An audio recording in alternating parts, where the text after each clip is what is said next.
Hello. Welcome to the Batteries Included podcast. It's September the 1st, 2023, and this is episode number 1. Thank you very much for joining us. On today's show, we'll be talking about the debut of the Tesla Model 3 Project Highland refresh, Kyle's visit to the Rivian factory and driving a dual motor truck, and the debuts of the Mini Cooper and Countryman EVs, and much, much more. I'm Dominic Yoni, host of the YouTube channel Drive Electric with Dominic. Joining us today is the freshly recharged Mr. Tom Malogny, senior editor at Inside EVs and host of the YouTube channel State of Charge. And of course, we also have Kyle Connor, who joins us from the majestic, practically palatial halls of Out-of-Spec Studios, where he produces high-voltage videos for a number of YouTube channels. So, hi there, everybody. Morning. Good to see you guys. Good to see you all. So Almost all. Almost all right. So, Tom, you're back in New Jersey, all refreshed and recharged from your vacation. Kyle, you're in Europe driving cool cars that we don't get here, and they're using chargers that mostly work. And let's see. And I'm in Tallahassee, Florida, which just dodged a hurricane at the last minute and did not get destroyed on Wednesday. And Martin, he would be with us today, but his family is in the midst of an awesome change that he's going to tell you about. And we have a little video to show you, if I can just dig it up here real quick. And because, of course, he is not here. He does this here, so it's a little less clunky when he's here. Testing. Is this working? I hope so. Hello, gentlemen. Hello, everyone watching and listening. Show 1 is exciting, right? And hopefully the gang are back in the treehouse and we're all hanging out together again, except I'm going to be missing. But I've got a really good excuse, and hopefully you understand why I've not been able to be around for not only on my podcast, EV News Daily, for a little bit, but also on this show, both since we left our old home. And here we go with the launch of a brand new adventure. Tom and Kyle done an amazing job getting batteries included set up. And I was absolutely delighted that here we go, beginning of September, show 1. I thought we'd be off to the races. But I can't be here. And let me tell you why. So, some backstory. My wife and I feel really strongly about adoption. It's something that we feel that if it's appealing to you and you can, it's something that you should look at. It's definitely not for everybody. We're both 45 years old now, and if we didn't do it now, we would never do it. I'm already going to be the granddad at the school gates come graduation in 15 or 16 years' time. But either way, we've been going through the process this year.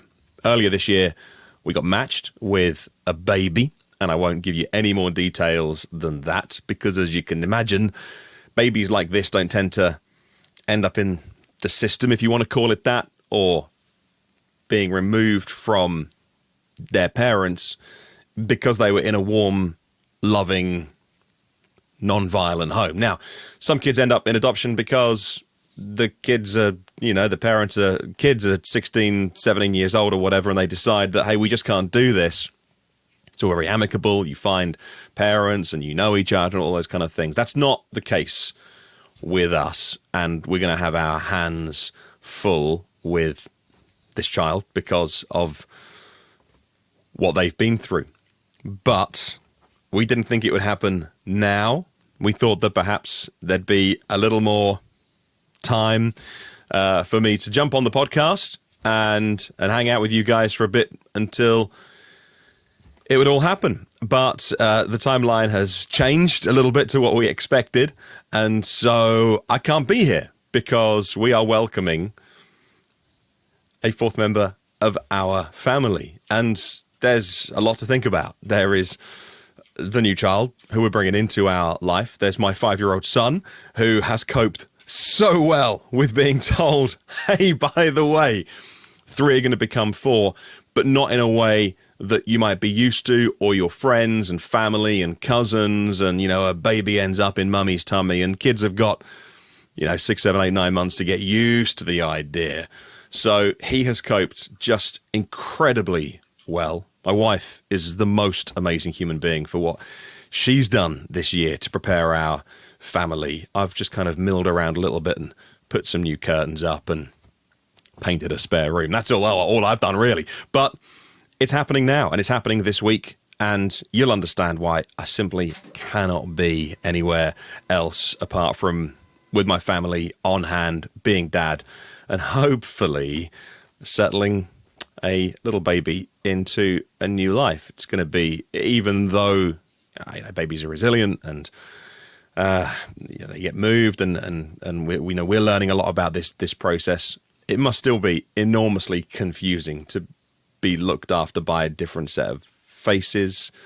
This baby's already been through a lot already and moved between places, and so we just can't wait to provide a stable, warm, loving family. And that's where I am. So I'm so sorry. I'm not here for show one. I'd love to be, but hopefully I got a good excuse. Hey guys, have a brilliant first show of Batteries Included. If you're watching this or listening to this, I hope that you continue to support the guys doing what they are doing here, even supporting the old place that we were at. They've recast their podcast and doing a fantastic job with it as well. There's room for plenty of EV podcasts and YouTube channels out there. So I hope you enjoy that. And I can't wait to be back soon and telling you, hopefully if you're interested, you might not be, about the process that we've been through and getting back to talking about electric cars every week, every day as well on EV News Daily. Hey, thank you for your time. I'll see you soon. Woo. All right. That's the word from Martin. That's awesome, right? Absolutely. Fantastic thing for him and his family to be going through. And we certainly understand, as psyched as we all were to have today, everybody, back in the treehouse, as he said, and that was the plan.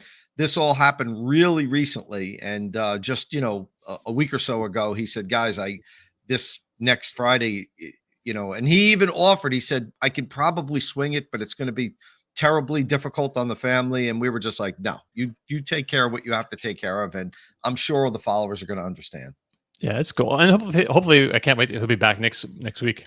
Yeah. Cause I miss, being on the screen with him and having him in the studio before and after the show. You just miss him handling all the behind the scenes stuff. So that's what you miss. Oh, that too. That's definitely true. So as I mentioned at the top of the show, this is our official launch episode. We'll continue doing our usual Friday show, of course, but we're also going to be doing some interview episodes earlier in the week, starting, I believe, next week. And who knows, maybe we'll do some occasional pop-up shows when some like really big news breaks, or some maybe deep dives into technology. Or still trying to figure this out exactly. But yeah, more and more episodes coming to you soon. So I'm dying to talk about what we've been driving this week, but I think we need to kick the show off with some big Tesla news. Yeah, I got some agreement. Yeah, okay. So yesterday evening, the Tesla Model 3 refresh, going by the code name Project Highland, made its official debut in China and Europe, at least. So some European media outlets also got to see the car and make some videos. So this is a mid-cycle refresh, and actually I have a page I can show you here. How we do this? We do this, and then this is the Model 3. Right. So this is what some this is what some websites, Tesla websites, look like around the world. They have this the new Model 3 footage playing in the background there, so you can check that out. So right, so this is a mid-cycle refresh. So it seems like much of the car, like the chassis and powertrain, is basically the same. There was speculation that this car will have large cast pieces like the Model Y now, but we haven't seen confirmation of that yet. So let's just take a look at what we do know has changed. And there's quite a bit, even, considering. So the front fascia and rear design are a bit more different and aerodynamic. The headlights and taillights have changed. The coefficient, it's a lot more aerodynamic. So the coefficient is now 0.219. That's improved from 225. This gives the car more range. So we don't have EPA numbers yet, but WLTP Range is given as 346 miles for the rear-wheel drive version and 423 miles for the long-range dual-motor versions. I suspect those will come down when we see quite a bit when we see the EPA versions of those numbers. So now the front suspension has new springs and dampers. The geometry has changed. The way the subframes mount to the chassis has changed. There's more bonding points, I guess. And the bushings have been upgraded. See, there are new designs for the wheels, both 18 and 19-inch wheels. It's got 2 new colors, ultra red, stealth gray. The interior has been upgraded, so it looks nicer. And supposedly the materials are quite nice with the actual aluminum and nicer materials. It's quieter. It's got more sound insulation, and acoustic glass has been extended to the rear passenger windows as well as the rear roof glass. The big center screen, it's the same size, slightly smaller bezel, so it's slightly more room. I think it's like 15.4 inches now. The stocks, like the turn signal stocks and all that, there's no turn signal stocks. This is now like the new Model S. So your turn signal indicators have been moved to the steering wheel. The horn, though, is in the same place. I think on in your car, Kyle, the horn has got a little button on the wheel, or did. So that's just something that the Car Wow video shared. The previous Model 3 has the horn just like your car, Dominic. Right. But just that Model S has the button. Right. So a lot of people were complaining about having the button on the steering wheel like that, this little thing. They hit it by mistake sometimes, especially on the yoke. But with the Model 3, it's just going to be boom like normal, and the horn sounds, and that's all great. All right. What else do we have? So the car now has, as you can see in these pictures rolling by, ambient lighting. So that'll change, and it's all around the car. It's kind of nice. It's very up to date now. I think that's a lot of new EVs, or a lot of cars in general, have come with ambient lighting. So they're up to speed there. The seats are now perforated, with the front seats getting ventilation. So yes, that's great. There's an 8-inch screen in the rear seats with access to climate and entertainment like YouTube and Netflix. The speakers, the stereo system has been upgraded quite a bit. See, I think there's like 2 subwoofers now and a couple amplifiers. The long range gets like 17 speakers, 2 subwoofers, and 2 amplifiers. The rear-wheel drive speakers only get like 9 speakers, 1 amplifier, no sub. Yeah, and there's no word on US pricing yet, but I think we have some pricing for Europe on the site. First deliveries happen in Europe in October, and that's about it. So, Kyle, what are your first impressions of this thing? Yeah, well, I'm actually going to be filming it here pretty soon, so very much looking forward to that. And I'll do a full, nerd video. I'm just noticing watching this footage, it seems like they removed the center heated seat for the back, but everything else looks to be slightly improved. I guess I'll start negative because most of my feelings are quite positive on this. Okay. No fog lights, perhaps quite concerning up front, because I always drive with the fog lights on. I own a current generation Model 3, or I guess whatever the last one was, the old Model 3 now. And I love having the fog lights. I also love the stocks with my Model 3 because in my Model S, it's not like it's the end of the world. The car automatically chooses the direction you want to go. But it's just like something else to think about and look and process versus just getting in the Model 3 and smacking the shifter into drive and hitting the throttle. And I can get in that car into drive and go right away, which, for example, the Model S, I have to have the seatbelt on and all these things for it to actually engage into drive. And that's how you should drive a car, but we don't drive, like humans don't operate perfectly. And so sometimes I'm like driving, pulling out of the driveway and buckling the seatbelt in the Model 3, and I'm stuck in the S. Now, of course, you can swipe up on the screen. I imagine that will be the same. And but that's just a weird, awkward reach to do that. Okay, so those are minor complaints. Who cares? Let's talk mechanical differences between old and new generation. The same exact motors as the current Model 3 and the same battery packs as the current Model 3. So you have, what is that? 60-ish kilowatt hour usable, mid 60 kilowatt hour LFP, close to high 70 kilowatt hours, something like that. NCF chemistry. I think 84 gross, maybe 81 usable. Yeah, actually, I have the number somewhere at 82.4, something point Okay, 4. So so anyway, low whatever. low 80 usable capacity, 250 kilowatt charging on the big battery pack, an okay charging curve, totally livable. The car is a great. It is the new gold standard. The Model 3 has been the gold standard in the segment, and this just improves it. The standard LFP retains the same exact driveline. Again, 170 kilowatt charging, but a fantastic curve, especially for top charging. LFP just rockets up there. You can full charge it all the time. My recommendation is for everyone who doesn't need all-wheel drive, just get the standard car. It seems great. And that's been my recommendation. My dad and I made a video. He owns an LFP Model 3, and we were just like, this is kind of the perfect car when you factor in price. Like, there's nothing that can come close. So that's great. Interior changes look really nice. The seats look great. The perforated material with ventilated seats will be very welcome. Although I will say, if it's the same material that's in my Model S, which I imagine it would be, it doesn't wear as well as the original Model 3 white seats. I have white seats in both, and my Model S, which I only have, I don't know, 12,000 miles on it, something like that, 15,000 miles. Actually, the interior looks worse than my almost 140,000 mile Model 3 white interior. And I think a lot of that's just due to the thinner material that they're using on the white seats. So we'll have to keep an eye on that. New wheels as well, looking great. Design space wise, it's all going to be pretty much the same. Overall, it's just all these little optimizations. Can't wait to hear the sound system. Can't wait to experience this new interior layout. This new center console looks great. Ambient lighting, sure, it's still very tame compared to what others are doing out there, but it does seem to be color selectable, which is great. That rear screen in the back will make all the difference for rear seat passengers. That's great. It's there's really nothing to complain about here.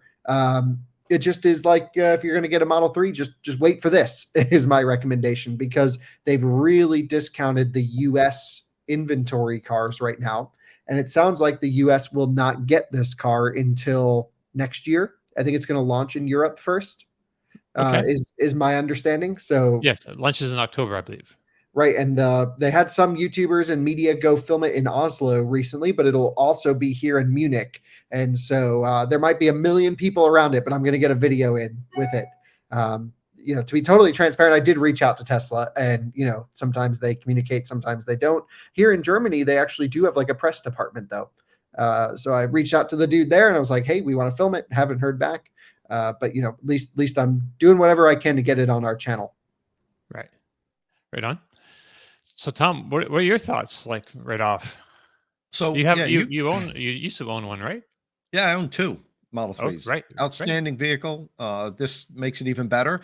Overall, super impressed with the changes. I think they made some really nice changes. Don't like the removal of the stalks. I agree with Kyle on that. That would bother me. I've driven Model S enough without them to know that I don't like it. Would I get used to it? Yeah, I'd get used to it for sure. But if I ate dog poop every day for 6 months, I'd probably get used to that too. So, it doesn't mean it's better because you get used to it. But I like the rear screen for the rear passengers. I like the new front, almost like a chiseled look. The front fascia looks a lot nicer, in my opinion, than the previous version. I think they did a nice job with the improvements without tweaking too much. They kind of gave us a nice refresh on the Model 3, and the range is we're talking 12 to 13% more WLTP rated range. I think when the long range went from, was it 374 from the current version to like 421. So that's about 13% more. It won't be that high when we get EPA range rated. I think the highest EPA range rated 3 now is what, 333, Kyle? I think the long range is 333. So if it retains that same 12 to 13% increase, we're looking at 370, 375, which is fantastic. I mean, nothing else touches that in this class. And as Kyle said, it's it was before, but this solidified its position as the benchmark in that class. And Tesla's super aggressive with their pricing. We don't know the pricing on this new model, but they've been very aggressive. I'd imagine when it first comes out, there's not going to be any sweetheart deals. But there shouldn't be, because it's going to be in high demand. Everyone's going to want the new one. But if you wait a little bit, as Tesla does, you'll probably be able to nab one for a pretty good price. I mean, the inventory cars that are now, I think we're probably going to talk more about that later, are ridiculous deals here. I mean, I can get a rear wheel drive Model 3 now with the federal tax credit and the New Jersey state rebate for $25,000 here in New Jersey. And it's actually $21,000 in Colorado, I heard from someone. Ooh, But man. that might include the fuel savings thing, which is kind of dumb. Yeah, Uh, you can't Yeah. factor that in. God, I hate that they do that. It's Yeah, so so annoying. I But got yeah. so excited. I clicked on it. I thought they had changed that, and I clicked on the site the other day, and I saw the ridiculously low price, and got so excited. And then, right, They don't it need to counts do 3 years that. of gas savings. Come Yeah. on, guys. You really don't need to do Yeah. that, and it's misleading for someone that isn't really well familiar with the site like we are, where we just eliminate that. That's the first thing you view, and it's like, oh wow, it's that cheap. Oh no, wait a minute, it's with fuel savings, and they can't even make that assumption because the cost of electricity is different around the country. And if you're living in an area that has very high electric rates, and there's some areas in the country, your electric rates have been going up a lot the last few years. And there's some areas where they're paying a lot where there's not much savings. So that's Right. false advertising. I don't like that Tesla does that. Right. Yeah, down here it's like 12 cents, so it's still pretty cheap. But Yeah. yeah, up where you are, not so cheap. It's not think too the- bad in New Jersey, but just go Okay. a little bit north of New Jersey, like Connecticut and Massachusetts. Yeah. And it's like 30 something cents. It's like double what I pay 80 miles away. Yeah. Go ahead, Kyle. Yeah, so there's no mention of Model 3 performance, which I think is really interesting. So yeah, so we don't know what they're doing with the performance. I heard maybe from a couple creators who also filmed there. There's a YouTube channel that I follow that I love called Autotop NL. He mentioned like maybe Model 3 Plaid, Okay. which would be amazing. And so if that happens, like I'm in. That's amazing. So yeah, cool stuff all going on with Tesla this week. I actually really liked their communication with everything. I think it's great that they've chosen a few select YouTubers and media to share the story, because these are people that are asking questions beyond just what's shown in a press release, which they don't even typically do press releases. Right. So They did this time. love that. There is a press release. Like Martin emailed me an actual press release from Yeah, Tesla. It's like- Yeah, Tesla I was like, Europe will do these things. Right. And so I think this is really a good direction. I don't necessarily think they need like a traditional press department, but I like for launches getting more people involved at least. Yeah. And they've done so much beyond just Model 3 as well. But of course, we're going to do all the videos, the comparisons. As soon as we can get one in the US, we'll get our hands on one. We'll do the back-to-back testing left and right, so we can basically leave no stone unturned. Can't wait. And again, I can't wait to see the car just tomorrow or the next day. Should be great. All right. And you're saying you're going to see the car tomorrow or the next day because you're in Germany right now, in Munich? No, Berlin. Where are you? Yeah, in Munich right now. Okay. I And was there's in Berlin yesterday. Oh, right. Okay. Right. We'll talk about that in a moment too, because that was hilarious. So is the auto show happening now, the IIA, or is that next week? Yeah, I think it starts Monday. Okay, so it's Monday, and that's where you expect to see the new Highland Model 3? It'll be on display, public display here. Right on. Yep. All right. So I was looking at it, and I agree with some of the comments I've seen.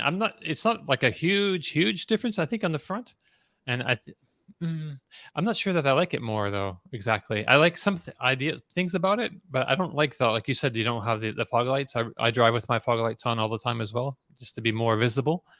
And that's something I like. And also there's also that air curtain that comes through the front over the front wheels. That's gone. So I don't know if that actually had any cooling effect for the brakes or no. Okay. But that's gone. So it's like a sealed, basically, yeah, it's just like a plain front end with a lot less like surface detail, I guess, on the front, and more like aggressive looking, crisper headlight assembly there. It's okay. I really like the interior changes though, but they did. It does seem like they're still missing some things. Like there's no. I didn't see any mention of like a massaging seat option. Which it's the Model 3. It's like a base car because S and X don't even have massaging seats. That's where it's missing. Volkswagen ID3. Yeah, but you got to spec up. Like here, we have an ID3 on test this week that has Right. massaging seats, but Right. like you got like Option. it's like expensive. Sure. But that increases complexity. The cool thing with Model 3, and I think like we can all appreciate a little bit of its simplicity, is it's just like a reasonable car that holds its value really well, that anyone can use, and there's no frills. Like it's like the most minimum amount of stuff that you need to be comfortable and not complain, but it's not here to wow you. It's not, it's not like a Mercedes EQS on the inside or anything crazy. Yeah, I mean, I think the Model 3 is like everyone should just have one in the garage if you can afford to, because I'm lucky enough to have one when friends come into town. It's what they borrow. For example, our dog sitter's driving it for, the whole time we're gone here in Germany. And it's just a car that's reliable. It's dependable. It's easy to drive, does everything you need it to do. And this will be the same. Wait a sec. Dog sitter. I'm in need of a job. I love dogs. I don't know if you can handle these. These are some crazy dogs. Right. We got 3 big ones. Right. Yeah. And any excuse to come up to Colorado is great. And I'm thinking actually coming up to see you in October. I'm not sure if that's going to work out for sure, but that's kind of like in my general plan. That's sort of what I'm going to do. Yeah. So that's yes, but I'm really pretty excited about the interior of this car. And like you say, I have one in my garage too at the moment. I bought used, and in the used market, it should be pretty decent now. This should be really interesting to see how this new model coming in affects that market. I expect that there might be more affordable used Model 3s out there at some point. And I mean, if with luck, they can hit the $25,000 mark, and then you get that $4,000 rebate kicks in, or tax credit kicks in. So that's going to be pretty handy for a lot of people. Last week, we talked about a lot of expensive electric vehicles that are just out of everybody's reach, really. Used Model 3, it's really in the ballpark for a huge number of people now. Yeah, that's going to be the jam. We'll see what happens. I mean, these things just seem to hold their value so well. My dad was actually looking last night, and he's like, they are giving him so much money for his current Model 3. They dropped the Model X prices like crazy. He's like, oh, maybe that's the way to go. So, we'll talk about that later in the show, but they still seem to be holding strong. There's no mention of when Highland will come to the US, or if we're just going to start calling it the refresh Model 3, which I think everyone will transition to at some point soon. But I think they've nailed it. They did all the right updates. They kept it simple. The pricing, Tom, you mentioned, hasn't been announced yet in our market, but in China and I believe in Europe it has been. And it's very similar to the outgoing model. So that's all good news from my side. So I'm just looking at the US Tesla website at the moment, and purchase price. Yeah, here it still says like $40,240 for the rear-wheel drive, which is a bit down. Oh, you guys were saying this morning that and I had missed this somehow, that Tesla has slashed a bunch of prices again. So, Tom, do you have any info on that off the top of your head? Or?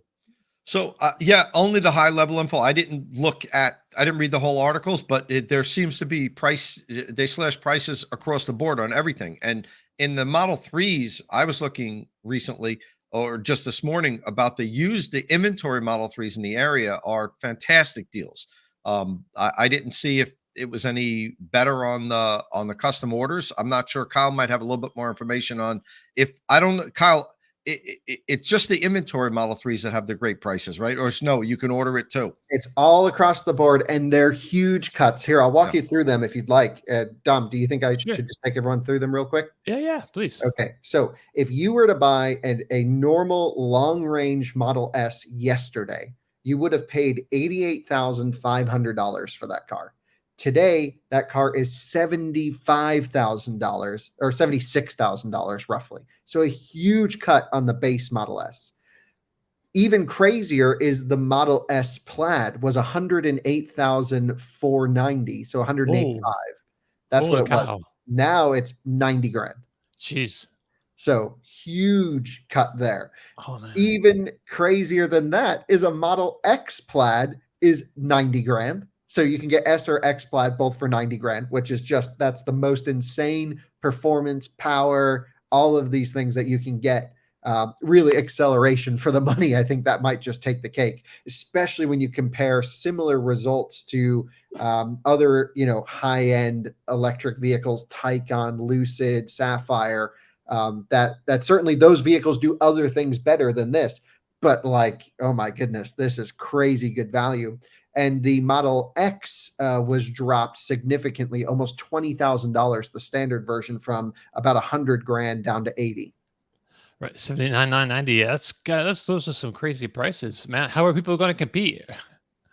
Well, that's their problem to keep up with. I don't know. It seems really good. Now, I own a Model S Plaid, so internally I'm crying deeply because I also bought it when it was the most expensive. A really dumb move, but hey, we've made some fun videos with it. And interestingly as well, the other big news that I never thought would happen is they made FSD cheaper.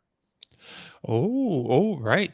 You mentioned that's kind of crazy. I'm not sure if I like that idea personally because I have my used Model 3 that came with FSD and it kind of holds up its value or helps hold up its trade value if I want to trade it at some point. But go ahead. Sorry. Yeah, I think in the used market, like when you were getting your car, I think it was valued somewhere around $3,000 roughly is what we saw this spread. If you took two equal cars, $3,000 would be what FSD would bring more. This isn't going to really affect the used value at all. However, I think we could all agree $15,000 was a crazy expensive price for what you get today. Now, Tesla has promised over and over things are going to get better. That's going to do more. We've covered those situations. But if you buy a car for today, which I always recommend to people, which is don't plan on it getting better.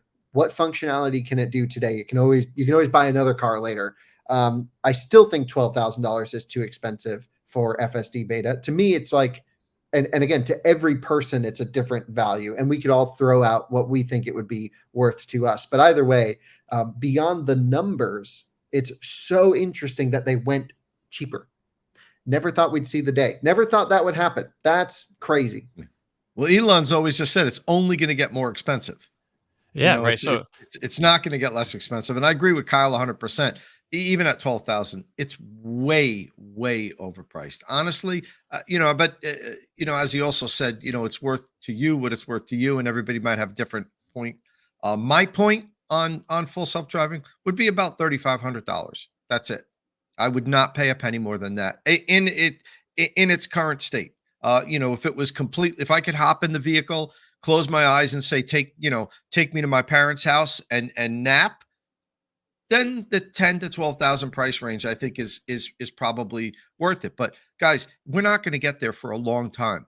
I don't care that there's been promising the end of the year. It's been promising the end of the year for freaking 7 years now. It ain't happening. You're not going to get in your car, your Tesla, and say, take me here and pick up a newspaper and start reading for years. Right. And it's just not worth dumping the money into it now, in my opinion. No way. But it's sort of funny that Elon did a little demonstration drive of the next version of FSD beta, version 12, I guess. The big update right now we have like 11 point whatever. It's in the 11s. And so this is like a kind of new logic and new things. Instructions aren't explicitly in the code. It's just sort of figures it all out, and it tried to run a red light. So this is like the version he had said again, and he said this many times, that it'll be finished, it'll be ready, it'll be self-driving for reals by the end of this year. It's 1st September, and that's his demonstration of it. It's not ready for reals. You can't do that. It's not ready. I haven't watched the drive, but it did look interesting. Like, I think to paint a fair picture, sure. It's not running every red light. Right. No. It can still mess up, of course, right. And you still need a human driver. But it looks like it actually, just based off of talking to some of my friends who are like both FSD haters and lovers, like they both came to the same conclusion that it's like fundamentally different than what we've experienced so far. For example, pulling into the shoulder when you come to a stop. And, I've always tried to take like a fairly agnostic view to all of this FSD stuff because everyone's got their claims. I have it on my car. Personally, I don't use it. And mostly because it's the eye tracking thing. It dings at me every time I look away. And it's like, I don't, that I get it, but basic autopilot doesn't do that. So I use basic autopilot a lot more for long trips and stuff. Yeah. So anyway, new changes and cheaper price beyond the technology. Maybe it's a sign of Tesla showing, okay, maybe we've got this slightly too aggressive or slightly too optimistic about the state of FSD.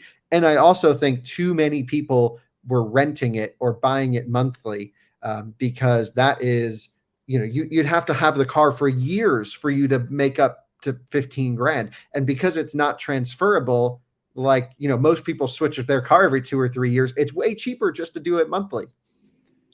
Yeah. So just back up a lot, and a lot of people were saying earlier, besides that, it was like that was the one mistake, tried to run the red light. But that's all you need is like one mistake to really ruin someone's life or day or whatever. But it did, I will admit, it did look like the rest of it was really good. I mean, in my car, when I run an FSD, it mostly does really good. But then there's situations where it does not, and where you need someone behind the wheel. Anyway, it's like an ongoing thing and improvement, and I really think that they will get there eventually. I'm not sure when that's going to be. When will they accept like, say, what's that word? Like the Mercedes has the ADAS system, but it's true level 4, where they and I think it's level 3, but it's when the automaker, is it 4? Yep. Well, it's when the automaker accepts responsibility in an accident, and I'm fairly certain it's 3. It's 4, and then level 5 is like that with no steering wheel, basically. Like the level 4 is like Mercedes has level 4. They have level 3. Okay. Well, I mean, I could double check that. And it's only in Nevada, but I'm fairly certain it's California too. Level 3. No, I think it's only Nevada highways that it's approved for. Okay. I mean, well, I'll double check, but I'm pretty sure, because I rode it in LA. And right, but I think they were getting the approval for that later that year. So I think. Hold on, let's look it up right now so we don't confuse our audience. I'll do a little bit of research, and then you guys keep talking. All right. So, Tom, let's talk about what you were doing. Besides, let's move away from the Tesla stuff for a second, and let's talk Cadillac. So you did an interesting little drive this week, a video this week. So previously, you had done a 70-mile-an-hour range test in the Cadillac Lyriq, and you did it again just recently. But instead of driving at 70 miles an hour, you drove at 80 miles an hour. Yeah. So how did that go? Yeah. So I did the 70-mile-an-hour highway range test, a standard test that Kyle and I do. And, quite honestly, and, I might be a bit biased, but I think Kyle and my range tests are really the best highway range test that anybody does. We painstakingly try to eliminate as many things as we can, and so that each test is repeated and we can compare vehicle to vehicle.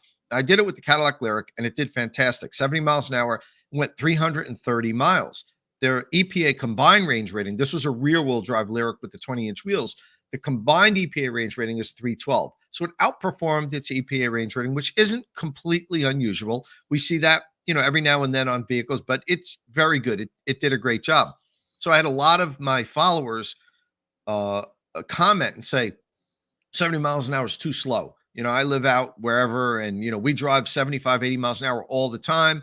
I wish you would have done it at a faster speed. So I decided to do that. But the problem is here in New Jersey, first of all, our speed limit is 65 miles an hour. And the problem is that roads are congested. You can blast away at 80 miles an hour at times for spurts. But in order for us to do this range test for 3 hours, I have to drive 80 miles an hour without slowing down at all. And that it's just impossible to do during the day. Right. So I set out and did this at midnight. I started the range test at midnight because the roads are mostly clear. And I was able to do that. I was able to maintain it the whole time. Didn't have to slow down at all. Repeated the test about 3 weeks after I did the first test. I rented this Lyriq. There's a Lyriq on Turo available here in New Jersey. He was like one of the first people to get one. And I repeated the test, rented it from him. It only had about 500 more miles on it. So we're talking same vehicle. The temperature was the same. The wind was the same. This was a perfect comparison test. Ran it at 80 miles an hour. Finished up with 245 miles, 85 miles less. 26% less range. I averaged 2.3 miles per kilowatt hour. And on the first range test, when I did 330 miles, I averaged 3.1 miles per kilowatt hour. So you could see significantly less, not surprising.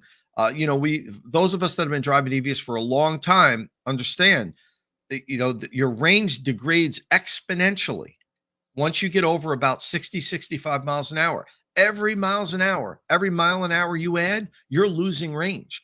And, so I wanted to demonstrate just how much further you can go. Think about this. If you're on a long road trip, let's say you're taking your Lyriq and you're going to drive 1,200 miles or so, you'd get there faster if you drove slower, because the amount of more energy you're going to consume at 80 miles an hour is going to cause you to stop at least once more.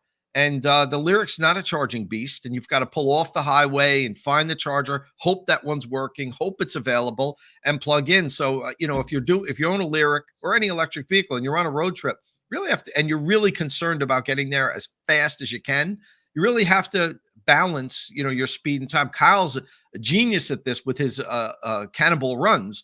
It's all about balancing how fast he goes with the consumption of the vehicle and how many times he's going to have to stop and when he has to plug in, but most people don't drive that way. They don't, when you're going on a road trip, you don't obsess over shaving 3 minutes off of your trip. But still, the video demonstrated just how much more energy it needs to push that air out of the way by adding 10 miles an hour to your speed. Right. Fascinating results. Nothing, I would say, abnormal looking here. That seems about right. Yeah. But I did research the Drive Pilot. It's level 3, and it was only in Nevada until a couple months ago, and now it's California and Nevada. But it launched originally, at least for the first half of this year, was only Nevada. And I think only EQS with the LiDAR gets it, and S-Class as well. Right. And only up to 45 miles an hour? Is that 80 miles an hour. really? Yep. Oh, that's interesting. Oh, wait, sorry. Drive Pilot, yeah, up to speeds of 40 miles an hour. So why did I also 40 miles an hour. I'm not sure. Yeah, because when we drove it, they referred to it as like traffic jam pilot. So currently it's 40 miles an hour. In their final iteration of SAE level 3 with the current platform, it will go up to 130 kmh or kph, which is 80 miles per hour. Okay. I mean, that'd be great. I mean, that's full self-driving once they achieve it, because the manufacturer accepts responsibility for anything that goes wrong. You really can't think of it that way. I mean, Well, in a very, very closed road area. Right. It's true. Not true. Like everywhere town, take me to the bar, take me here or there. Only on mapped interstates or whatever for now. Which is like kind of like what most systems do today. It just means you can look away a little bit longer. I don't think it'll be a night and day difference. And it's not only like, will the manufacturer accept responsibility? I've never tested this, but it's more like, do you feel safe? Because you also like don't want to crash and get hurt. Sure. Right. And it takes a while for even like with a FSD, to feel safe, to choose. I mean, it takes a while to adjust to the car doing that stuff for you. Even like just regular autopilot. I had a hard time. It took me almost 1,000 miles to kind of relax and chill and let regular autopilot do its thing. Because I take turns different, even on like a highway. I take turns differently than autopilot does, and I let all my friends drive my Lightning with the Blue Cruise, hands-free Blue Cruise, and it totally freaks them out. They're like, I see them nervous and like with their hands ready to grab the steering wheel. And I'm like, put your hands on your legs and look forward and just let the thing go. And until you get used to it, it's, disconcerting. It's really weird to have the vehicle steering on the highway and driving for you. So I understand what you're saying. Right. All right. So we should talk about, I don't know. We want to talk about Rivian a little bit, or we want to talk about Mini Coopers, because Mini Cooper Mini Cooper and Mini Cooper Countryman EVs both just debuted this morning. Just to throw that out there. I don't know. You have a preference, Kyle? Yeah, let's do Mini news. I'm a huge Mini enthusiast. Tom, we always talk about on the show. Tom had the original Mini electric. I think I've owned 6 Minis, and the future of the brand was looking a little bit disappointing, maybe up until today. So this is all good news. Right on. see if I can bring up some pictures of it. So let's see. So the base. So we're not getting the base Cooper. I mean, we're not getting the Cooper in the U.S. I don't believe, right? The electric Cooper. The hard top, because the Cooper is a trim level. Okay. So the What- mini what is- hardtop is the one you're thinking of. It's actually it's the J01. It's the next F56 generation mini. It's the traditional two-door. I thought we were getting it to the US, although I could be wrong on that. Tom, do you know? Oh, you muted. Mhm. I think for sure initially we're not, but I don't know the full details on whether it's going to come later on. Yeah, I I think 2025. I think we're getting something, but the Countryman comes here right away. But this right now we're looking at pictures of the Mini Cooper, and I believe there's two trims. There's a Mini Cooper E and then a Mini Cooper SE, and they're a little bit different. If I can, And there'll be a future JCW version with max power. So 2 battery sizes available on this one, 40 kilowatt hour and then 50 something, if I remember correctly. And I'm just going to pull up the details here, but so well over 200 miles of range, which is great. It'll have reduced 0 to 60 time in the Cooper S version over the current outgoing car, which only has like a 32, 33 kilowatt hour battery pack. So significantly bigger. So if you look at the current F56 generation car, this is a platform that was designed to handle gas, diesel, and then they adapted it for battery electric. This J01 platform is completely electric from the ground up. It's a brand new platform. And so you'll have the E, the SE, and the JCW up to 250 horsepower, which is a lot for a small car. So that should be pretty spicy and tons of fun. Their range is going to be maybe 200 miles EPA, something like this. Twice what the current one is. I have those figures. So the range is 190 for the Cooper E and WLTP. Those are just estimated, though. Right, with a 40.7 kilowatt hour battery. Now this is from the press but it release. says estimated, so we're not 100% sure how it'll come in. Right, and the SE has with a 54.2 kilowatt hour battery has a range estimated of 250 miles, which is decent. They wouldn't give EPA unless they were thinking about bringing it to North America. Right. Okay. Fast charging is a little bit different too. Fast charging is up to 75 kilowatts for the E and 95 kilowatt peak power for the SE, which is still not great. I don't know what's up with that charging speeds. Charge goes from 10 to 80 in 30 minutes. Yeah, well that's okay. Again, it's a city car. So Tom drove the previous generation Mini from the electric Mini from North Carolina, or from Jersey to North Carolina and back. And it only charged at 50 kilowatt peak, very similar to i3, but it just sat there till like 95% or something crazy. And that was livable. And I think for a small electric car, not having 300 kilowatt charging is okay. I think this is something you're going to charge at home or your apartment most of the time, and then do the occasional DC trip. Right. Yeah, I'm just surprised they didn't bump it up to say 100 kilowatt. Like that. That would help the little short burst if you just needed to add an extra 50 miles, and it would give you a little bit more. But as Kyle said, hopefully you just plug in, you get the 75 kilowatt, and it's just the whole way, and then that's livable. But it's surprising that they even put it to 100. It is close to 100 kilowatts on the big battery, right, Dom? It's close to 100 on the big battery. Coming back 90 up. What was it? Yeah, was it? 95. I'm sorry, I missed that one. 95 kilowatts. All right, then that's okay as far as I'm concerned. As long as it doesn't do Chevy Bolt, as long as it hits that 95 and just gives it to you at least till 70%, hopefully right up to 80% before it starts tapering. And there's no reason why in a 50 kilowatt hour battery pack it can't hold 90 kilowatt all the way up to that. And if that's the case, it'll be just fine. Yeah, and BMW's proven that they've never had these big peaks, but like i7 and iX, they all just kind of sit flat deep into the battery. So hopefully they take that same approach. What we're looking at now is not what we're talking about. This is the Countryman here, which So I brought up the Countryman because we're not sure when the Cooper E is going to come here, or Cooper SE is going to come here, but the Countryman is coming here, and I believe soon. so I don't have a ton of information on this, but the new Countryman is like 5.1 inches longer, 2.5 inches higher, with a wider wheel arches to accommodate wheels up to 20 inches.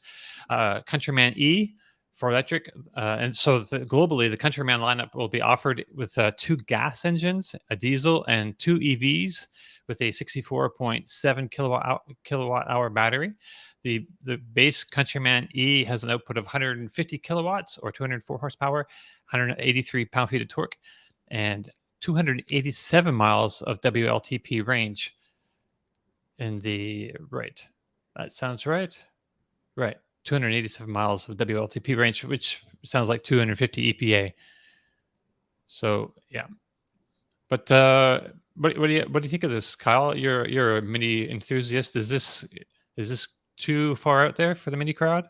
No, so I've owned Countrymans before, actually, and I've done 100,000+ miles in them, and that was before I was into EVs. I was driving Minis around, like I mentioned, and I think my main concern with this is the price. I think it looks fantastic. I love the new circular UI situation. I think that's a great idea.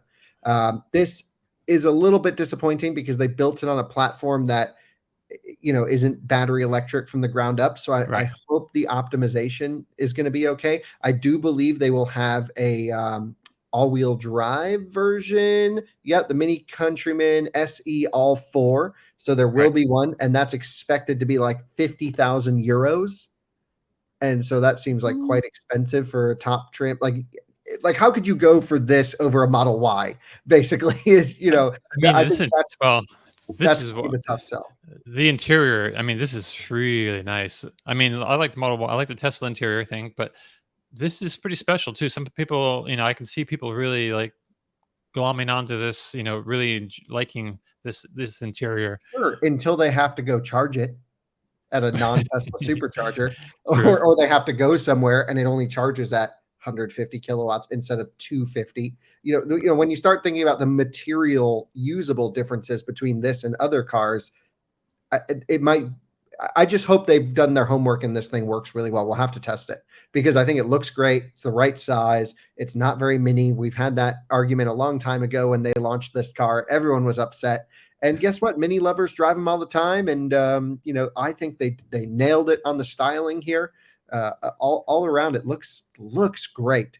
I just wonder, I could see it really popular here in the Munich area because there's a ton of Minis around because, of course, BMW Group headquarters are based here. So everyone's got Mini company cars. They're all ripping them around. These will be everywhere here. It makes sense. In the US, I wonder how well it'll do. We'll have to see. Right. That's pretty interesting. I like Greg Kramer's point here. I don't see this above the EX30. It would be a pretty much solid competitor for the Volvo EX30. True. The EX30 is going to cost less. I know you're going to have your Mini enthusiasts that love everything Mini, and that it'll appeal to them. But I'd be curious to see head to head. That'd be a super good comparison video for you in the future, Kyle. Mini Countryman, Volvo EX30 head to head. Probably that would be really good. And by the way, full disclosure, I have an EX30 on order. Yeah, same here. Yeah. Well, you guys have it like every electric car on order, though, don't you? Nope. Well, not everyone. I feel like the list of cars that you don't have on order is shorter than than the list of cars that you do have on order. But I get it. We don't have to take delivery of them. It's just good to reserve a spot. That's right. Yeah. That's right. You're not buying. You don't have like a huge aircraft hangar to park cars in. It's not a bad idea. We did go by the local airport the other day to check them out, though. Oh yeah, the classic kind of idea. Yeah, hangar. Right. Yeah. Yeah. So all right. So I have a big barn here now at the house I just bought next door. That's dangerous. I can store 4 cars in there. Oh yeah. That gets dangerous real quick. Once you have space, then you start filling it up with stuff. Right. All right. So Kyle, this week you had before you went to Europe, or actually this was the week before. This week you released a video about going to see Rivian and visiting there and trying out their new dual motor R1T, the pickup truck. And then you drove both. Actually, you drove at the Rivian factory. You drove the traditional 4-motor version, which is something that you own as well. And just compare the dynamics of that and how it works with the new 2-motor setup that the Rivian is producing with their own motors now. The original 4-motor, I believe the source of motors from Bosch or something. But yeah, so how do they compare? Well, I mean, I think it took me an hour and 15-minute long video to answer that question, and I only got through about half what I wanted to say. So I won't extend this podcast longer than necessary. Sure. But I think ultimately what people need to know is when Rivian launched, they launched with one configuration of the truck, which was a single battery pack, the middle-size battery. They call it the large battery, and a 4-motor system, which is all the content, all the stuff, sort of maxed out. But they didn't really have the resources to engineer their own motor in-house, so they went to Bosch, bought the units from them, and then they did their own inverter on that 4-motor system. So some of it was Rivian focused. This new motor and architecture from Rivian, it's what's called a 3-in-1. It's motor, gearbox, and inverter, is done all in-house. Now, of course, they have to source some components outside, but the design, the spec, everything is done by them. So it's a Rivian motor built for the Rivian current products and the future products. So the effort that went into this motor isn't just as an option for R1, but it's also for their Amazon delivery van. It's also for R2 down the line and whatever else they haven't announced yet. And so basing your engineering and basing your cars on an in-house designed motor that you can optimize specifically for your current and future needs is a great starting point and a great thing to have in your back pocket versus a lot of other automakers who have to go to suppliers and get their motors from them, which isn't bad, but great to have your own in-house technology. What else should I say about it? Comparing it, there'll be 3 different motors available now. There'll be a standard dual motor, a performance dual motor, and then the top trim quad motor. So they're still positioning the quad motor as the top drivetrain. It's what Tom has in his R1S. It's what I have in my R1T. And it's a great drivetrain system. However, there's some thermal issues. There's some NVH issues as well. Half shafts clicking, motors are quite loud. And then there's also some power torque transfer issues where basically it can't send torque beyond what one motor can do. So if you're stuck and only one wheel has traction, even though it's 4 motors, sometimes that one motor with traction isn't enough to move the whole truck up and over what you're trying to do. So I have some issues with the 4-motor system, most of which were fixed with the introduction of this dual motor system, which is positioned lower down in the lineup, less impressive, but it's quieter. Speed wise, sure, it rips. I drove the performance one, 3.5 seconds, 0 to 60. It boogies. Rivian actually limits the acceleration of their truck based off of ride height and drive mode. So if you put both trucks in all purpose, which I haven't tried, I want to, I bet they're about the same power you get on a daily basis. So I don't think in daily driving, you're giving up any power. And, you're going from something like 700 horsepower, roughly 650, somewhere around there, to 835 for the quad motor. So the quad motor on paper has a lot more power. But to me, it's not worth the difference in acceleration because I don't think people are really drag racing these things. What else should I say about it? Yeah, I mean, it's still, it's got a clutch disconnect on the rear. I did a whole deep dive into that in this video. You can talk about that. There's no locking diffs, which I think is really a shame, and it's a missed opportunity. I think they wanted to keep the dual motor system less impressive than the quad motor system, but it would have been such a cheap, inexpensive, simple activation, situation to put in just the rear motor, a locker, and it could have just, it would have been the better off-road drivetrain at that point than the quad motor system. And they purposefully, my impression, didn't do this to keep the quad motor top, but I still feel like they're holding back a little bit of capability with this. Right. So what, for people who don't understand the whole locking situation, so generally when you're driving the truck the way it is now, if 3 wheels can't get traction, there's only one wheel. It can't transfer the torque over to the other side. But if it's locked, the wheels turn regardless. They're just turning. So if there's one that has traction, it'll pull you out, and it seems like a big miss.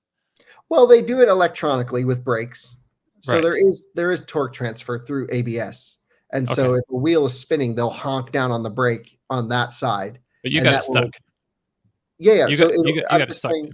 Yeah, I'll get to that in just a second. Okay. So under normal driving situations, I had a situation where I had the front left and the back right wheel completely in the air, teeter-tottering. And we weren't trying to raise elevation. We were just driving along. And in that case, like almost every car on the market today, the wheels that are spinning, ABS grabbed those brakes, which sent the power to the wheels with traction, and we moved along just fine. A little bit of noise from the ABS pump, and we were on our way. And that is totally fine. For like 99% of use cases, and it can actually transfer quite a bit of torque until it maxes out the capability of that system, which is really only as hard as they're willing to let that brake caliper clamp down. And certainly not hard enough, because I was wide open throttle and we were actually spinning all four tires, in a sense, or I should say three tires, one that wasn't really moving. So they definitely need to increase the clamping force to simulate a locking differential better in an extreme situation. Right. So you also talked about the max pack, the big battery pack a bit on this. And somebody's asking any news? The Puppy V asks any news on the kilowatt hour capacity of the max pack. Yeah, I think we know everything about max pack now. So there's 3 battery packs available in the truck. There's a standard LFP battery pack that's actually in every Rivian Amazon van right now. Every Rivian van since January is LFP with just the front enduro drive unit, this new drive unit. So they've been testing that battery, cycling them, doing everything. That's pretty cool. And they can also full charge them every day, of course, because it's LFP is how they're using them. Then there's the large battery pack. We don't know the kilowatt hour capacity on the LFP. The large battery pack is roughly, maybe 140 kilowatt hours gross, plus or minus, and close to high 120s usable. And then the big battery pack, the max pack, is completely unchanged from the standard battery pack in terms of architecture, packaging, cooling. It is just a cell chemistry change. And I think this was the most disappointing thing to me about max pack, actually, is there's room to expand the battery pack. There was an opportunity to up the voltage of the truck and to make it more usable and more useful. And they decided to go the cheap route, which, I'm not a company analyst from a cost perspective. Maybe it's the only way Rivian can survive is to not spend huge R&D money right now, but still offer max pack. They're offering what they promised. It goes 410 miles EPA, R1T on the Aero wheels with max pack. It's huge range. They've been able to eke a lot out with this new chemistry change. And so I think, I think it's the right decision, maybe company financially. I don't review companies, I review cars. And I thought, maybe it's only an extra 30 kilowatt hours usable over the current one, something like that. 155, 160 usable is what we're thinking, maybe 180 gross. Okay. This sounds reasonable. Not for 10 grand. Oh, well. Yeah, no, maybe not for 10 grand. 10 grand? Yeah. Yeah, if you go to the configurator, I think it's $16,000 from the base truck to upgrade to the max pack. And weirdly, you can't get the quad motor max pack which makes no sense because it's the same architecture. Like the battery's not physically different in terms of packaging. So why not let me get the max? So yeah, lots of questions. Rivian kind of skirted a lot of those things. I also didn't really focus in on a lot. I was there to review the dual motor. Right. But I'm just slightly confused as to some of these decisions here. Right. Well, maybe we should see if RJ wants to come on and explain it to us sometime. Yeah, or someone else from Rivian. Yeah, we could have maybe someone from the marketing team. I just love to talk to RJ. He seems like a pretty together CEO. You got to talk to him this time? Spent quite a bit of time with him this week. He's really just awesome for having to be well versed in so many areas of his business. We were able to dive into some fairly deep topics, very different from each other, and he was right with it and fully understood it. And I'm lucky enough where I get to talk to a lot of automaker CEOs just at events and things that I go to, and very few of them completely understand their business like my impression of RJ understanding Rivian. Right. I think only the startup CEOs are capable of that, Kyle. The legacy brands, for the most part, the CEOs I've in many instances come from being like a CEO from another company that wasn't even in the automobile industry, and that they're just, high level company managers. But with the startups, you look at Elon, you look at RJ, and even Rawlinson. These guys understand everything about their vehicles. And I think we only get that with the startups. Right. Yeah, it was actually fascinating because I was with Peter Rawlinson and RJ back to back, one day after each other, and really a great time. Both of them fantastic individuals, and had a good time with both of them, nerding out about stuff. Yeah, and then we talked about your Lucid trip last week. So if you're curious about how that went, you can check out last week's episode for that. Yeah. So any questions you have about the dual motor system, Tom? You're a former Rivian truck owner. Former. Yeah, he's Right? got one pickup now. truck. I have the R1S now. You have the right. Come on, you know that's that. true. That's Yeah, true. but they do I was dual thinking motor in R1S pickup. too. I was thinking Yeah. pickup truck. It was Yeah, no, I had the R1T and I sold it, and I have the R1S now. Okay. I'm perfectly content with the quad motor. The interesting thing is, if I had the option, would I have taken the dual motor? I would have had to think long and hard about that, because this is a substantial savings, and there's yes, this is a higher performance, the quad motors. I don't know. I don't know what I would have done if I think for it were. you, the dual motor would have been perfect for what you Probably. need. More range, more efficiency. You're probably right, but I still don't know if I would have said, give me the extra horsepower, because I just want to, I want to throw everybody in the back seat when I stomp on it, and, I'm sure the dual motor has a tremendous amount of power too, but the quad motor Rivians are just nuts. I mean, my R1S is just, it's crazy how Do you drive it in lowest suspension very much? Only one, not normal driving.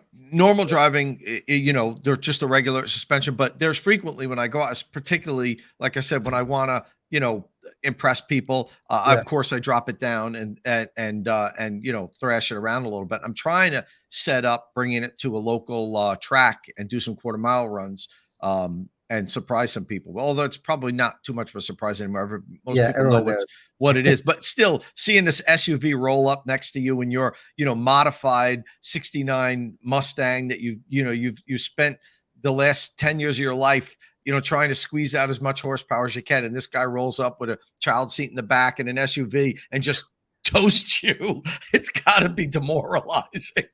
That's pretty funny. Yeah, I think for 99% of people, my recommendation is go dual motor, because under normal driving, I think they're pretty much identical accelerations unless you drop the trucks to lowest suspension. There's no half shaft wobble, or they at least claim they've taken care of the half shaft situation. It's more efficient. It's all done in-house, fully integrated, and I think more predictable off-road. Like, unless you're doing there's certain scenarios where the four motor system certainly is going to be better. They can do, torque vectoring where they can overdrive the outside tire. They can't do that with the dual motor. But those situations are so slim in the amount of use case, it's not worth the extra money. Now, there has been a new topic, and we're going to do a whole podcast on this on the out of spec side, of if you have a current pre-order reservation, it's $500 less to get the dual motor. I think if it's that close, just get the quad, because I think it's going to hold its value better. And, it's always going to be the top option. It's just a cool thing, and experience it, because it is a unique drivetrain to get the four motor system. But if it's a $3,000 spread, then I think you just get the dual motor. It's a better system for daily driving. You get more efficiency, more range, less noise, less clunking. The dual motor is fundamentally better for most use cases. But then, Kyle, there's the other thing that, and you might not agree with me on that, but I'm not 100% sold that this is, going to be as reliable, say, as a Bosch motor throughout the years, where this is their first iteration of making their own motor. They don't have years of experience. I know that you said that, it's in the Amazon trucks, which is great way to really test them, but who knows, 2-3 years down the road, it's a new car. They're still a new car company. This is the first motor they designed in-house. putting that up against, say, a Bosch motor who's been making motors forever, maybe that's something that people want to consider at least. It's something to consider. And you get less warranty on the Rivian motor, which doesn't lead to higher confidence. It's something I didn't put in the video, but really wanted to. Yeah, that's worth and we'll have mentioning. to follow up on it. Yeah, because it's like 4 years instead of 5 years or something like this. They should go all out with that. Yeah, That's what I always talk about when I do my Charger reviews. Is first thing to look at is the warranty, because that tells you the confidence that the company has in their product. And totally. if you're offering this truck with an X warranty and this truck with X-2 warranty, there's a reason why they're doing that. They didn't just arbitrarily pluck a number out of the sky. So, it's something to consider is all I'm saying. Yeah, I wouldn't say don't buy one. I would just say it's something to consider. Yeah, but also like the Bosch motor is not the best. I think we can all agree. It's clunky, it's noisy. Like I always complain, like I love my truck. And the first complaint is I don't like the drivetrain that much. So this like kind of solves a lot of that stuff. Right. Honestly, the warranty stuff wouldn't bother me. I would go for it. If it's going to break, it's going to break in, the first, few thousand miles, it would be my impression of how electric motors typically fail. Right. Over time, there could be some things like early Model S drive units had the coolant water jacket situation. Every design, there's always going to be some flaw that will come out, but certainly worth considering. So I thought the Bosch motors, Bosch has a lot of experience in making motors and things, but it's not super great though. Like you said, though, it's glycol cooled in the jacket around the motor, I believe. Whereas the new design, Rivian does it right. They've got oil cooling. They got oil splashing all through the stator, all around. I mean, it's really, I believe they were doing with this electric motorcycle motors, like the oil injection, like years ago. It just makes more sense for thermals. They just keep everything under control. Yeah, my understanding is a lot of the Rivian motor team came from GM, like the Bolt motor days, stuff like that. And those are fairly reliable. I don't know how many of them or who or anything like that, but I think most of them have been in the industry. Right. And it may prove to be even more reliable and last longer than the Bosch motors. I'm just bringing it up as a point to consider because it is their first motor. They're just launching it. There's not a lot of track record, and it's something to consider. That's a fair point, I think. So, Kyle, I want to talk about this little video you made the other day, just really quick. So, was it yesterday, the day before? Tesla made all the superchargers in Europe or just Germany free. So, all of Europe. All of Europe. So you had this bright idea to go check out how that was working out at as many different supercharger locations as possible. I didn't watch the whole video, so I'm not sure how many you managed to hit, but I just thought that was great. Just can you tell us like if it was bad or good, or just people should go watch the videos and check it out because it's an enjoyable watch. And it's actually been interesting reading the comments on that after it's gone live, because a lot of other Europeans went out and did a similar thing and, went charging to get the free juice. And there's no question that the traffic was significantly higher than average. Right. And there's two reasons. I think the first is you incentivized people who were already traveling to just use the supercharger network because it costs nothing to travel on that day. So that drew, some of the drivers away from the other public networks and brought them to Tesla. And I think a lot of people went out to go get their free juice just because why not? It was free. And I think that's the thing. Now, I thought it was really an interesting experiment. We went to this one that you're seeing on the screen now, if you're watching on YouTube or Twitter. This station is the downtown Berlin station, 20 stalls right in the heart of Berlin. And it was empty. No one was there. I mean, there was like 4 cars out of 20. It was crazy. So we were like, oh, well, maybe this isn't like going to be a good video. I don't know. And it was fascinating because all of the other chargers that we went to on the outskirts of the city and along the highways were jamming. They were full. The only one that started to open up was right close to midnight. We went to the last charger and it was opened up, but it was pretty fascinating. We talked a lot about the main purpose of the video was actually to see like charge port location. Does it have as big of an effect on, the traffic flow at a supercharger? Okay. The answer is yes. That's what I really wanted to see. The free charging thing, I didn't really care too much about that. I knew more people would go and charge. but it was more like, well, now it's free for Tesla and non-Tesla. So I was hoping to see a bunch more non-Teslas there, and there were. Okay. And they were they messing up the way they, because like this ID3 is the charge port is on the rear of the passenger side, which is the opposite side of a Tesla, say. So did it mess up how, like, the parking situation, making some stalls unavailable? Totally. And it was actually interesting. There was a station that was pretty much exactly half full. But because every Tesla owner left a perfect space between them, I could not plug in the ID3 anywhere, because you need two open spaces next to each other. You need a non-Tesla in the spot that you're not going to use, and you need the space that you're parking to be completely open. And so it shifts everyone the wrong way. There were some sites that had an additional space on the other side of a supercharger all the way on the end, that I was able to use at one particular location. But then, I was pulling out and a Model 3 was backing into this spot thinking they could charge there, but there was no charger on where their charge port was. So it definitely added some confusion, some convolutedness. Now, version 4 charging is going to be centrally mounted posts in general. Each site design is going to be different, but they're also going to be longer cables, and that's going to help a ton. But I'm not convinced they're long enough. And that brings up more of a question as to what this whole video was about, which is it the automaker's responsibility to standardize charge port location to blend with Tesla? Or is it Tesla's responsibility as a charge point operator to charge all vehicles? And I think that's a question that hasn't totally been answered yet. But I don't think standardized charge port location will ever happen, personally. And so I think it's up to Tesla as a charge point operator to whatever their mission is, advance electric mobility, to basically allow the longer cables so you can have different sites charge different vehicles. Maybe let me part way. I think, the version 4 superchargers that are starting to roll out now in Europe have longer cords. Yes. The version 4 has longer cords. Yeah, I went to one. I went to the Giga Berlin version 4, but it was all closed. So we're going to take a road trip, I think, to the Netherlands. There are some.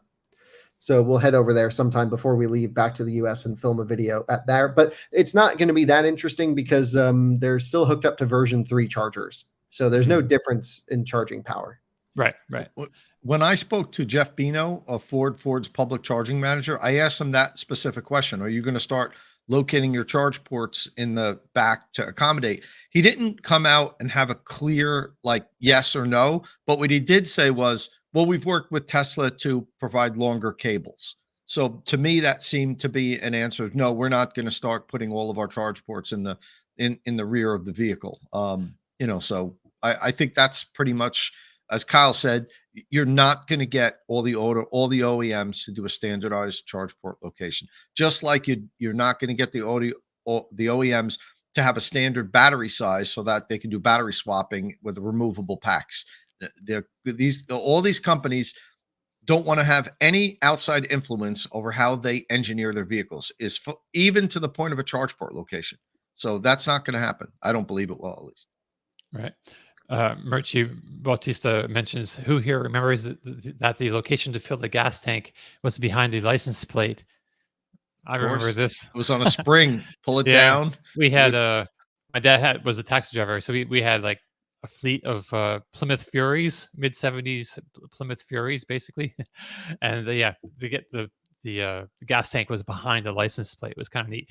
I can see manufacturers kind of not being forced to put their charging ports in the same place, but just if Tesla charging really becomes ubiquitous, like really like a monopoly, it would just make sense then to put them on more closer to the corners of the car, left or right, or or front or back. It doesn't really matter. Just closer, not behind the front wheel. This is the weirdest location I find for me. And GM has a lot of charging locations. I mean, a lot of manufacturers put charging ports there on the front driver's fender behind the wheel well, when it should be like on the front, in front of the wheel, on the wheel well, or on the nose. Or I love the way Tesla does it, really, in the back tail light assembly. It flips up. It's really wonderful because it's really unless you have a bike rack or you're towing. Oh, really? The back charge port, you mean? Right, right. It gets in the way with the bike rack. Oh yeah, absolutely. You see how Okay. many superchargers are pushed over? You ever notice that? No. Yeah, just go to like any station and Oh. you'll see them like bent back a little bit. All right. I've seen people with bike racks smash into these things. So, Tesla owners aren't always the best drivers out there. Sure. Because I think they always rely on their cars to drive themselves. Anyway, the supercharging experience, the experiment was fascinating. Truly a great time going over. We learned a lot, and I think Tesla probably got a lot of good data as well. But one thing is for sure, the superchargers work great here in Europe. Other chargers also work very well. So there's much more competition for charging in this market than just relying on Tesla. True. Hey, and before you went to Europe, you went to Overland Expo, I believe, in Loveland, Colorado, just down the road from you. And I didn't think you were going to make it to this thing, but you did, and you got to see this crazy thing. I don't want to spend a whole lot of time on this. You have a great video here, and you talk to the people that take you on inside a total tour. So people should definitely go and check that out. But just how crazy, like an Overland Hummer EV, fully integrated. They work together. Who's the manufacturer of this? Earth Cruiser, right? Land Cruiser. It was something like that. Yeah. So it was quite an interesting package overall. You didn't pre-order this, did you? No. Okay. I only have one car on pre-order that I can think of, and it's just the really? EX30. Yeah. Oh, okay. Yeah. I don't know what else I would. What else is out there? This is you didn't reserve a Cybertruck? No. What? Yeah. A lot of Cybertruck news, a lot of buzz on Cybertruck. People are just like foaming at the mouth waiting for this thing to come out. I mean, I'm kicking myself that I didn't reserve one. It's YouTube Gold. I mean, who know when the Cybertruck initially launched, I was there at the launch event. I didn't think it was ever going to be that, possible that I could just, let's just get one to make some videos with and then sell it. But, so it wasn't part of the plan back then. Yeah, I think I forget what I have reservations for. The EX30, a Cybertruck, a Canoe pickup truck, Silverado EV. That might be it. So only 4. Hey, real quick, Real EV in the comments is talking about Electrify America updates. You hinted at that last week. There was something they were doing, maybe rolling out some software possibly to update their system, Signet Surge. Is that, if that's been taken care of or anything like that? Oh, I haven't heard any updates at all from anyone on that. Okay. I just thought I'd throw that out there just in case. All right. So, this week we've talked about what you guys. But it's also not like we're in the U.S. anymore to test it. So, we need to see multiple charging sessions across multiple cars, particularly with Lucids, at as many Signet stations as we can. Ryan's keeping an eye on it on Rate Your Charge. So we have a tag. Anytime someone checks in with a high voltage car on a Signet, we're looking for more Signet Surge stuff. So, yeah. Okay. We're trying to keep track of it, but it sounds like we're on the upswing of that situation. Sweet. All right. So, Tom, don't you have a RAM on order too? Yes, I do, Pete. I forgot that one. All right. Before we go, Dom, I don't know if we're going to be cutting out because it's getting towards the end. Well, sure. I thought I'd do a close-up of the Magic Dock Tesla Universal Wall Connector because I know people have asked me about that. Okay. As you know, I did the videos. We talked about it the last couple of weeks. This adapter will not unlock while it's in this position, just like the Supercharger Magic Dock. It's interesting how it works. It must be magnetic or something on the inside because when this is docked in the charger, if I just pull, the Tesla connector will release. But then once I press this tab and remove it from the body of the unit, now it becomes tethered so nobody can steal it. So it's definitely interesting, and I'm amazed. I have 2 videos out on this. I've already started to do my complete review. It's going to take me a few weeks to do that, but I'm amazed. There's still no video of anybody that has one on this online. So I may be the only person that Tesla sent this to, which is pretty cool, or at least I think you were, because who else reviews level 2 chargers? You're the only one. So it's pretty cool. But yeah, I'm doing the full review. I like it. It seems this will be a good solution for a lot of people. And a lot of people have been asking me, Tom, well, what's the big deal? Why don't you just get Tesla wall, regular wall connector with an adapter? And you're right. It's not that big of a difference, but it is a much more elegant solution. You don't have to worry about storing your adapter, losing your adapter, and this is designed to work seamlessly with this. So it's a really good solution. And when Tesla rolls out their new app, because that's what they also told me, that it's not just this, that they're doing a major update to their app. So they're going to have a lot of app functionality for people that have this and the regular wall connector. And that was supposed to happen like within weeks of releasing this. So any day now we should get this app update. And as soon as that happens, I'll download it and we'll see what the functionality of this was. But I've used it so far to charge all my EVs, the Bolt, the Rivian, the Lightning, and works perfectly as you would expect. But you still want to test it to check it out. But really cool unit. Right. Hey, so this week I just want to talk about my own car situation for a second. I put up a video myself of just talking about the PCS issue with used Tesla Model 3. So I bought a used Tesla Model 3 earlier this year, and it has this issue. I had a little warning pop up on the dash that I did not notice at the time: power grid or vehicle issue limiting AC charging. And it turns out that the power conversion system, or PCS, which sits on the battery in the back, was failing.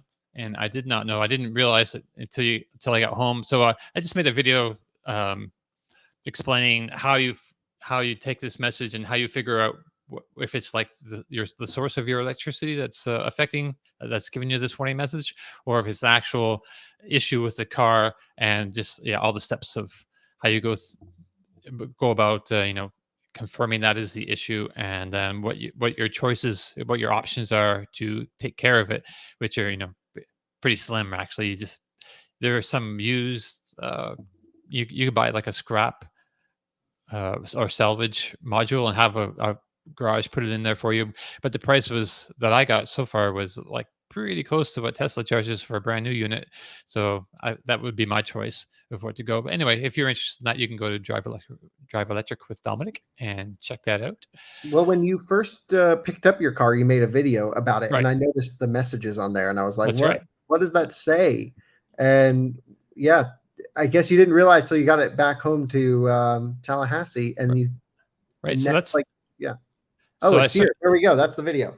Right. I started off this video with that little clip, and I mentioned that you caught the warning message, and I showed like the original clip where it'll change right over there now. So I'm looking at the dash, looking at the it's been charging, but you're limited to 16 amps everywhere, right? Then this little message popped up. There was another message on the earlier warning about not being able to charge at Superchargers until the ownership situation was switched over and everything. But so I didn't see it switch over. Anyway, it's I'm still charging on 16 amps now, so I can charge at 3 kilowatts. And I really wish you would have made note of that at the dealership when you bought it, because you could have had them put something in the sales contract to say that this is, I'm taking possession of the vehicle, but there's obviously a fault. Right. The dealer is responsible for that. I mean, that would have been a point of negotiation for you at the time, and you might have got them to say, okay, check it out, and if it's a problem, we'll pay for it. You always. Right. On used cars, if there's any of the warning lights or anything are lit when you buy a used car, and quite often the dealer, and in some states, I think it's almost law that like they can't sell to you if there's some sort of if they're a licensed dealer reselling cars, they have to fix things like that. So they're responsible. So just a point for you guys out there: if you do buy any EV or any vehicle, and there's some sort of a warning light, make note of it in the sales contract and try to get the seller to agree to have that rectified, or at least split the cost with you or something like that, because it could end up being something very expensive, like what happened with Dom here, which is unfortunate. Yeah, it's about, I think it's like $1,700 or $1,800. I've seen different prices, like $1,700 or $1,800, but then add tax and then the time of your day, it's a $2,000 issue, basically. Yeah. I think it's pretty fair to say that. Yeah. And honestly, for your needs, it's not worth replacing until it stops AC charging. Yeah, because definitely. You can still supercharge at full speed. Yes. And and I don't have $2,000 sitting around that I can spend on this right now. So keep working, please, car. All right. So, Dom, I wanted to touch on Mark's comment here because it was please. kind of John Volker did a really good piece on talking about the OEMs. He did a bunch of interviews talking about their transition. And yeah, sorry, Mark, we should have taken a minute just to talk about this. John's an outstanding journalist. He actually. Yeah, we will. I'll if he'll come on, I'll talk to him about that. I'm really good friends with John. I've been to his house a couple times. I've known John, from the days when I first started covering EVs. He was a bit of a mentor of mine, and we got to be friends back then. And I used to write for Green Car Reports, where he was like the managing editor. He used to take my articles and then say, do you mind if I tweak them a bit? And he would make them so much more polished and so much better and send it back to me. He'd be like, is it okay if I polish this? And I'm like, hell yeah. Like, do I owe you anything for making my article better? But he taught me so much about how to write and all that stuff. And he's a wonderful, and if John writes something, you can etch it in stone because he won't speculate. He gets double and triple confirmation. He won't write an article on what one inside person says. If he can't, get a second person to say that's correct, he won't cover it. He's aces, John. In my opinion, he's the best electric vehicle journalist out there today. Anyway, so he did this article and we didn't cover it. And Mark, honestly, I almost think that that's a topic that people maybe, because I'm an insider, I'm looking through it through my tainted glasses. I almost think people would expect that because this was an enormous decision that these automakers made to transition to NACS. It's going to cost them a ton of money, and they wouldn't do it unless they were disgusted with the state of current CCS charging. They held off and held off and held off. They did not want to transition to NACS. It's an enormous transition. Their engineers are probably pulling their hair out of their head now, re-engineering the cars. And it's not just a simple thing. So just put the NACS port in there. No, this is a tremendous amount of work and money it's going to cost the OEMs to do this. And they only did it because they felt they absolutely had to, because they were disgusted at the current state of CCS charging in the country. So I almost felt like, it wasn't a surprise. But I guess I'm looking at it through my eyes, and I know that they're all disgusted, but the average person doesn't. So we should have brought that up. But thanks for pointing that out in the comment section. Yeah, thank you. Yeah, that's I need to look up that. I think it's 4 articles. It's a 4-part series, and I need to look in and read that up. And just to echo your comments about John, yeah, he's like top guy. Basically, there's so much attention to detail. He's like fastidious about the facts, basically. And he will not print something that he can't double confirm. He is aces. Hey, there's just one little thing I want to share with you guys too that's coming out that just was announced this week. So this is a car that's going to be available in combustion versions, but also there's going to be an EV version. It's probably already sold. I think they're all sold anyway. So this is just it's just a beautiful looking car, and it's going to have the same. The electric version will have the same drivetrain, I believe, as the Maserati Folgore that you looked at last week. I believe we talked about, Kyle. Yeah. So this is the what is it? The Alfa Romeo 33 Stradale, and yeah, it just looks so amazing. I just had to share that as all. It's such a great looking vehicle. Anyway, but there's only 33 of them made. They're also someone's going to have some cool electric Alfa Romeo Stradale. Hopefully, Kyle, maybe, I don't know, you can hook up with one of those at some point in the future, because I'd like to see it, tested properly. All right, so I think that brings us to the end of our show. Any other news? I have to go pick up a Microlino. Oh, do you? Oh, cool. So if anyone doesn't know, tell people what the Microlino is. It's like a refreshed BMW Isetta. That is just the coolest little thing ever. They just emailed me like 5 minutes ago. They said, "Oh, go pick it up. You can have it for the week." They said, "You're in Munich. Go grab one." I'm like, "Hell yeah!" So it's like an egg. Are you sure you're gonna fit in that, Kyle? You're a big guy. Hey, don't worry about it. I sat in one at an auto show once. It was so cool. I'll make myself fit in there. I mean, I got a smart car. It can't be that much smaller than the smart. Yeah, it's a lot smaller than your smart car. I've sat in it. It's I've like sat an in it egg before. on wheels, Kyle. Yeah. No, I've sat in it before. Yeah, we want to avoid any front end impacts while we have this because there's no crumple zone. But Your legs are the crumple zone. So this is apparently because we have some other test cars. We have Neo coming with some battery swap stuff. Lucid Air. I'm trying to think what else we have going on. I'm going to drive a BYD for the first time this trip. Oh, sweet. But we're actually like working on a deal with Sixt, and so it's not totally finalized yet. But they were like, just take a car for a review, and I was like, okay, that sounds great. What do you have? BYD? Hell yes, I want to try that. Neo? So I don't know how long we'll have it. Neo, we're taking one from Neo. We have an EV6 GT. I want to do EV6 GT versus Neo, like a high-speed road trip race at night around Germany, because battery swap versus really fast charging, basically, would be the Sweet. idea.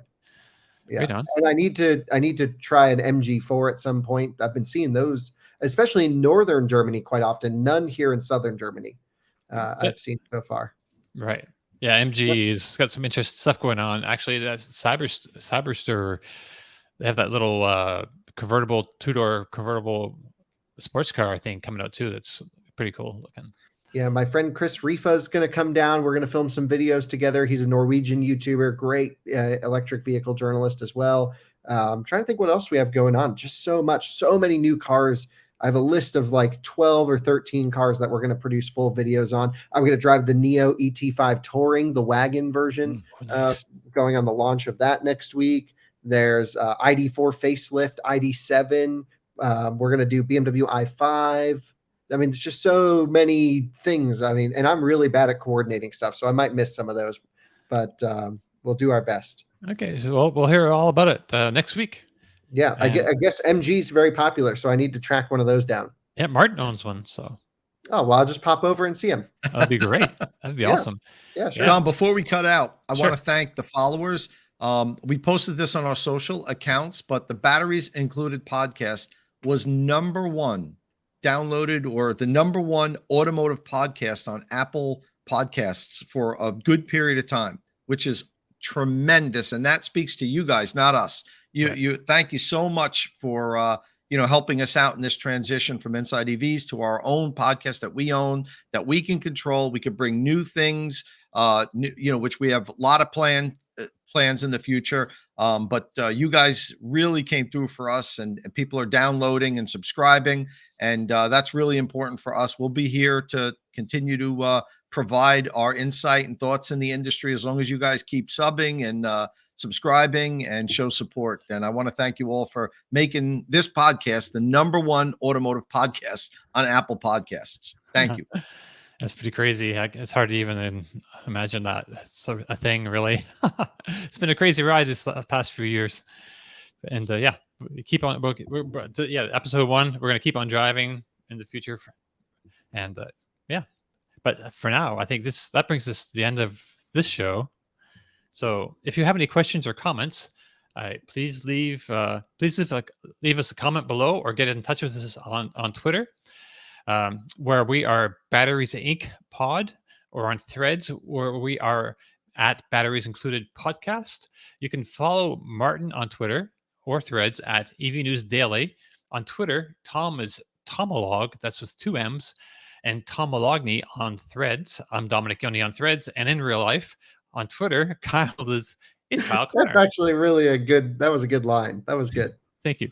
And he's virtual Kyle on Threads, but it's mostly on Twitter. If you want to find Kyle, he's on Twitter. Or I use Twitter. I think the Threads thing kind of died out. Let me know if it starts to pick up again. It's going pretty decent over there, actually. Yeah. It had slacked off, but now people can access it on their desktops now, so it's picked up a bit more. Okay. If you like the show, please give us a thumbs up, click subscribe, tap that bell icon for notifications. Thank you all very much for joining us once again. We really appreciate it, and we'll see you all again very soon. Ciao. Ciao. Ciao.